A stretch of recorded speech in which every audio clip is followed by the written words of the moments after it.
Hi everybody, we're excited to be here with you again for this month's video. We have an incredibly special guest, Travis Cook, with us today. So let's get right into it. Travis, thanks for being with us. My pleasure. We have the Philippines, some African graduates, some in Qatar, and then we'll also do a video for our student alumni in Brazil, Peru, and Mexico. So about 6,000 alumni now, and nearly 100 alumni learning centers or chapters. So don't be nervous. Okay. All right. Well, let's start with a little bit of your background. Tell us where you grew up, brothers and sisters, education. Are you married, children? Just tell us about your family background. I grew up half in the United States and half out of the United States. Here in the U.S., I primarily lived here in Utah. Okay. But for about half of my youth growing up, I lived in South America and Mexico.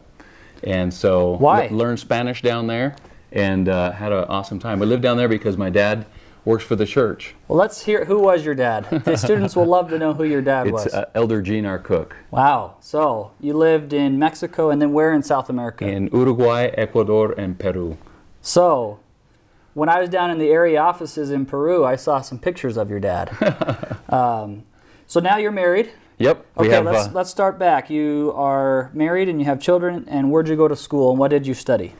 I graduated from high school and got 1 year in at BYU, general education.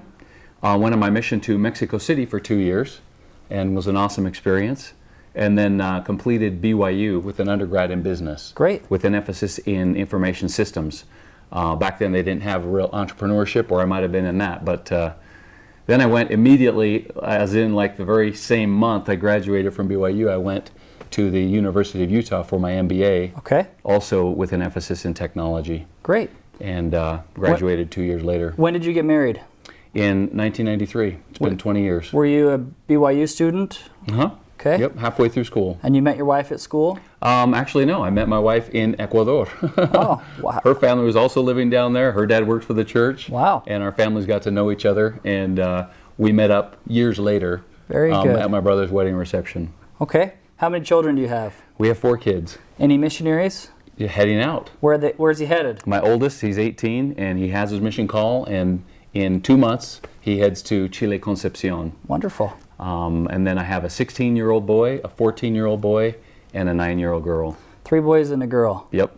Wonderful. Okay, so we're going to ask Travis a few questions, life lessons, what he's learned from his mother, what he's learned from his father, what you learned from your mission, and how those principles you've been able to apply in business. Okay? Before we go there, tell us a little bit about your business, what you've done in your career as an entrepreneur, and then we'll ask life lessons that you've applied from family and those values from family in your business. Okay. Okay? So tell them a little bit about your business. All right. The company name is Solution Stream. It's right here on my shirt. And we've been doing it for 15 years. I had a couple of jobs before that, which we can get into maybe later, but we are a software consulting company.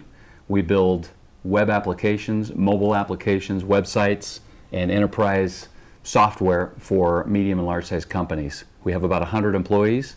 We build anything and everything that's mobile-related, .NET, Java, PHP, all major programming languages, and front to back, we do the full service offering for fairly complicated build-outs. Okay. Who started this company? I was the original founder. Okay. And brought on Jason Thielen right after that. Actually, we'll correct that part so that goes across correctly. Okay. So ask me that one again. So I don't want that to go down wrong for him. Do you want to give us like a clap, like a take 2 and a clap? Okay. It'll help us. Take 2. So who started your company? Myself and my business partner, Jason Thielen. Wonderful. We joined forces at our last company. Okay. And found some clients and decided that we would get more clients and basically built up enough that we could comfortably leave our full-time jobs and go out to work for ourselves. Great. So you took the plunge as an entrepreneur. That's right. Good. Okay, so life lessons from your mom, life lessons from your dad, life lessons from your mission, and what have you been able to do, those values and the work ethic or whatever the life lessons are that you've applied in entrepreneurship? First, I'm assuming there's a connection. Is there a connection? A huge connection. All right, let's hear about it. So life lessons from my dad, right off the bat, as growing up, traveling around with him, I had, I guess, an unusual number of opportunities to speak in front of people Okay. at a young age, and I got comfortable with it. And I got comfortable being in uncomfortable situations. And as a youth too, my dad had me out selling things. So Okay.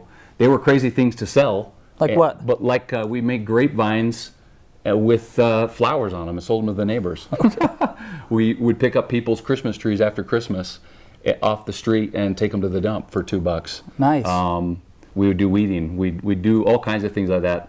And that really just taught me the ability to get in front of people, to sell something, and to be comfortable with that whole process. So perhaps he helped you get out of your comfort zone and to be comfortable with that. Right. Okay, wonderful. Does that happen in business? Every day, Okay. multiple times a day. You're always in a situation where you have to go in and have difficult conversations, face down clients that are angry, talk to employees about difficult topics, let people go occasionally. Yeah. And those are all hard conversations that as a business owner you have to do it. And I think you have to do it comfortably and you have to do it well. Good. Very If you good. avoid those critical things in your business, you're going to have trouble in your business. Really, very powerful principle there of focusing on finding those uncomfortable situations and going through them anyway, no matter how hard they are. Right. Great. Okay, what about your mom? From my mom, I learned just to stick to things. She just, no matter what was going on, I mean, she had to move 8 young children from the United States to South America, and my dad was gone most of the time. Wow. And she had to figure out how to get shopping done and clothes bought and get us to school and communicate in a foreign language and deal with everything that you can imagine in living in a foreign country.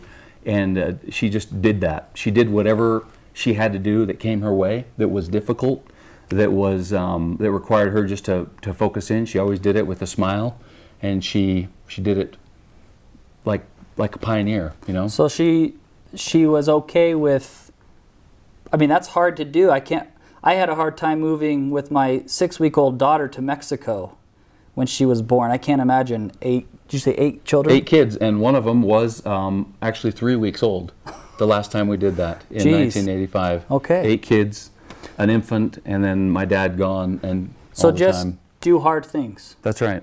No matter what, just focus and get it done. Yep. Very good. Okay, now, mission. Almost all of our alumni have served a mission.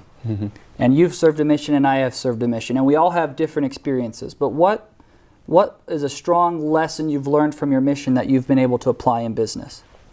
From the mission, it would be kind of the same thing we're talking about. Of just the ability, just day in and day out, to do hard things, do them all day long, and kind of pay attention to what's working and what's not working. Okay. In your mission, every day you're out there, you kind of have a goal at the end of the week. And Yes. in our case, it was, teach a certain number of discussions, to give out a certain number of books of Mormon, whatever the goals were for that week. We had to break those down into smaller goals and then just every day do that. But you also had to notice what was working and what wasn't working. Sometimes you'd get an idea for a way to find new people and it was really effective. Sometimes it wasn't. And if you're just really observant of what you're trying to do and whether it's working or not, and then you make corrections, you get better and better at being effective. So as you measure what you do on a daily basis, these goals, you break them down into small daily action items. If you've got to teach 50 lessons a week or 50 charlas or discussions, how many do you have to do per day? How many do you have to do per hour type of a concept? And do those hard things. How have you been able to take that principle of goal setting and also, as you said, measuring in your business? Give us an example of how you've done that with Solution Stream. Yeah, so it's a very similar process. I mean, you can have an idea about your company of how much you want to grow in the next year, Okay. or how much revenue, or how many employees you think you'd like to have.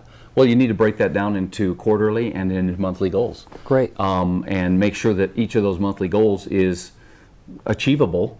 So you're not setting objectives that are impossible, but at the same time, you do want to be stretched. And once you've set those goals to quarterly or monthly goals, whatever makes sense, you need to make sure that the things you do every day are leading to those monthly goals. And Okay. then the backside of that is that you're tracking what you do, so that you know if what you're doing is working, you know if you're on track, or you know if you're falling behind, or if you need to make certain adjustments. So a lot of times our students are the operator of their small business, and they have that challenge. You all have this challenge where you have to go and sell, and you have to also manufacture, and then you have to package, and then you have to deliver.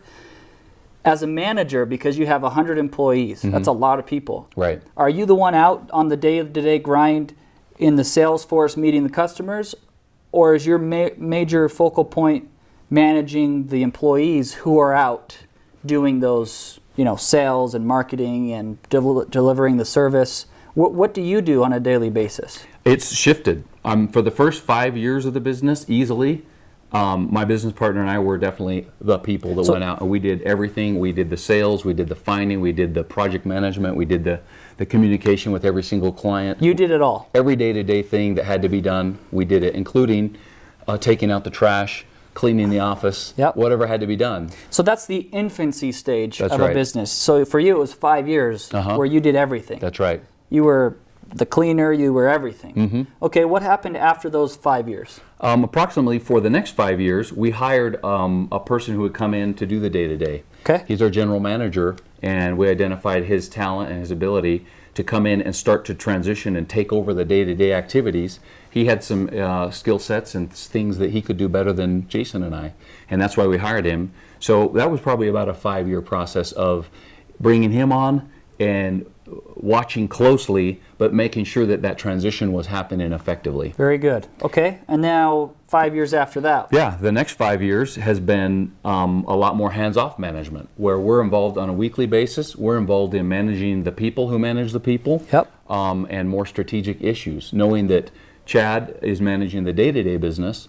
As long as we're setting the quarterly and the yearly objectives and monitoring all of those numbers, so to speak. And do you monitor the growing. numbers on a daily basis? Do you get a daily? Some numbers daily, some weekly, some monthly. Very good. So you have the infancy stage and then the adolescent stage where you were not as on the front line, and now you're on the mature stage where you manage the managers. That's right. Very good. That's an important principle because some of you struggle with getting out of that infancy stage, and so it's a powerful lesson to learn how to go from being the day-to-day operator to having the trust and confidence in somebody who can take over your role. Yeah. And having the systems in place that allow you to do that. Yeah. Very good. And one thing that's been critical over the last 5 years, and it's going to continue to be critical, is a couple times a year I'll pick a project that I'm going to be involved in at the day-to-day level. Okay. Because I want to keep tabs on what's really going on in the business. Yeah. How are the employees really reacting to things? How effective are they with our clients? What do clients really think about our business and our delivery? And so I'll pick a couple of projects a year where I go back all the way to the beginning stage and I do a substantial amount on that project.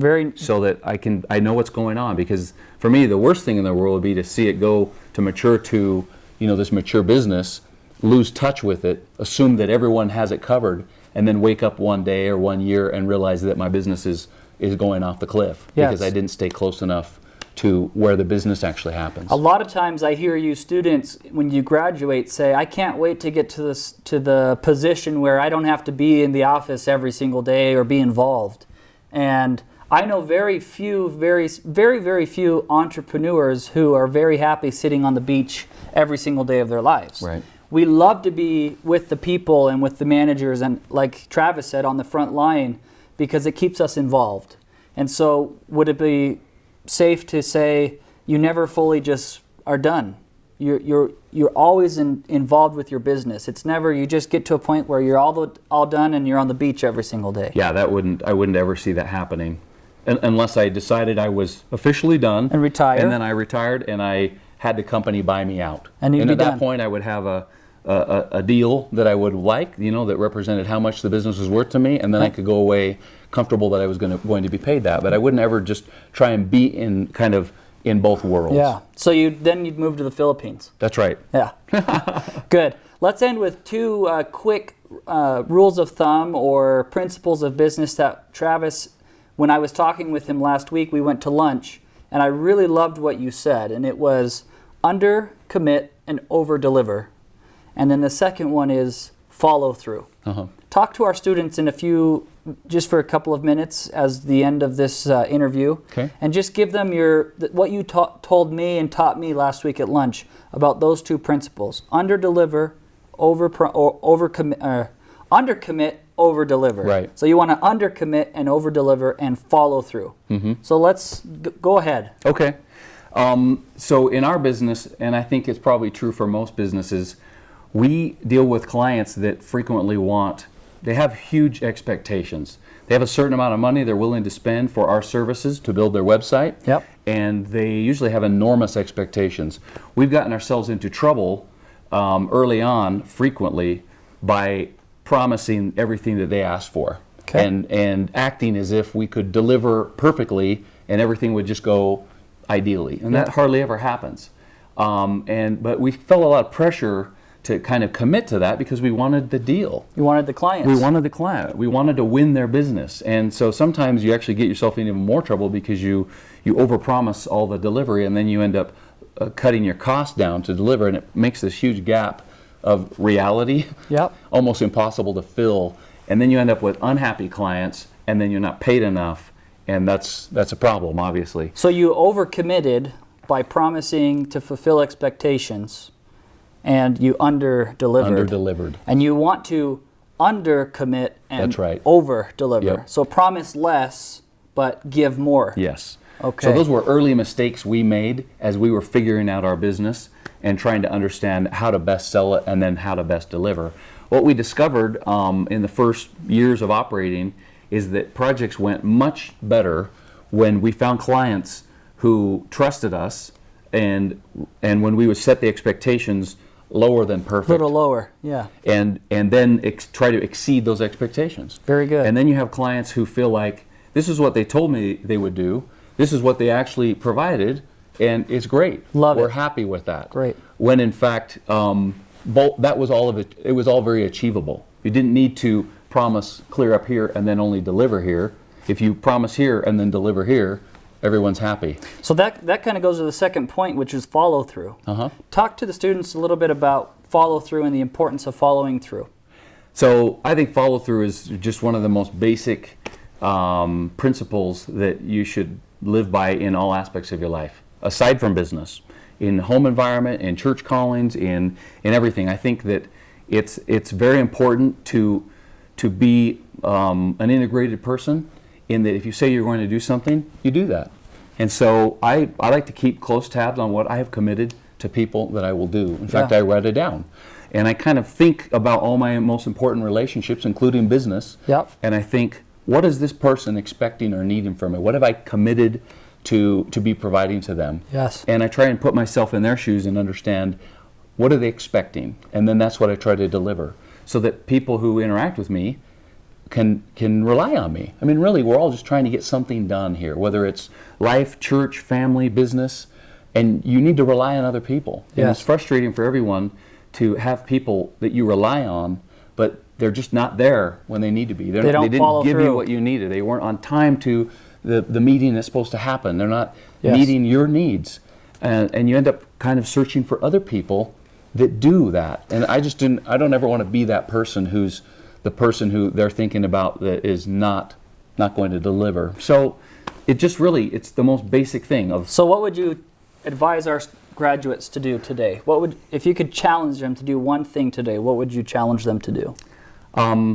In all those most important relationships and agreements, contracts with clients, or maybe just relationships, I keep a list of things I need to be doing. You write it Whether down. they're daily, weekly, or monthly activities, Yep. they're the things that help me be successful in those relationships. And I have a checklist so that I don't forget them. And I check them off as I do them, and I make sure that I'm, again, back to the first principle, try to over-deliver on some of those. Yeah.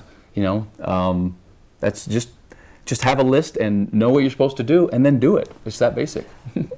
We've noticed throughout the years that if you simply follow through with what you tell your clients or your wife or your husband or your children, but in business specifically, if you follow through, you're already 90% ahead of every other company out there, because most of them are overcommitting and under-delivering. And Travis has been a great teacher today of saying you want to undercommit and over-deliver and follow through, right? That's right. Okay. Do you have any last words of encouragement for success for these wonderful alumni? Yeah, maybe back to one of your initial comments before we started was the having vision and having hopes. Great. I think that that's really the root, the foundation of all of this, is having a hope for how things could be in your business, for having a vision of how you want it to be, and then breaking that vision down into those weekly, daily activities that get you to that. The very thoughts that you have about where your business will be, you have to pay attention to those, because whether you like it or not, whether they're good thoughts or not, they come true. And if you're thinking consistently about how great your business can be and how happy your clients can be and how much you can grow, you're going to make that happen.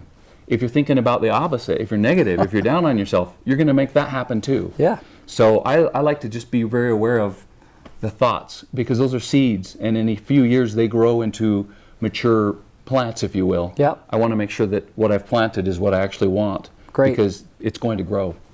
Well, Travis, thanks for coming today. We love all of you very much. We pray for your success, and under-commit, over-deliver, follow through, and have lots of hope and dreams in your businesses so that you can have hundreds of employees and bless the lives of hundreds of people like you do, Travis. So thanks for coming. My pleasure.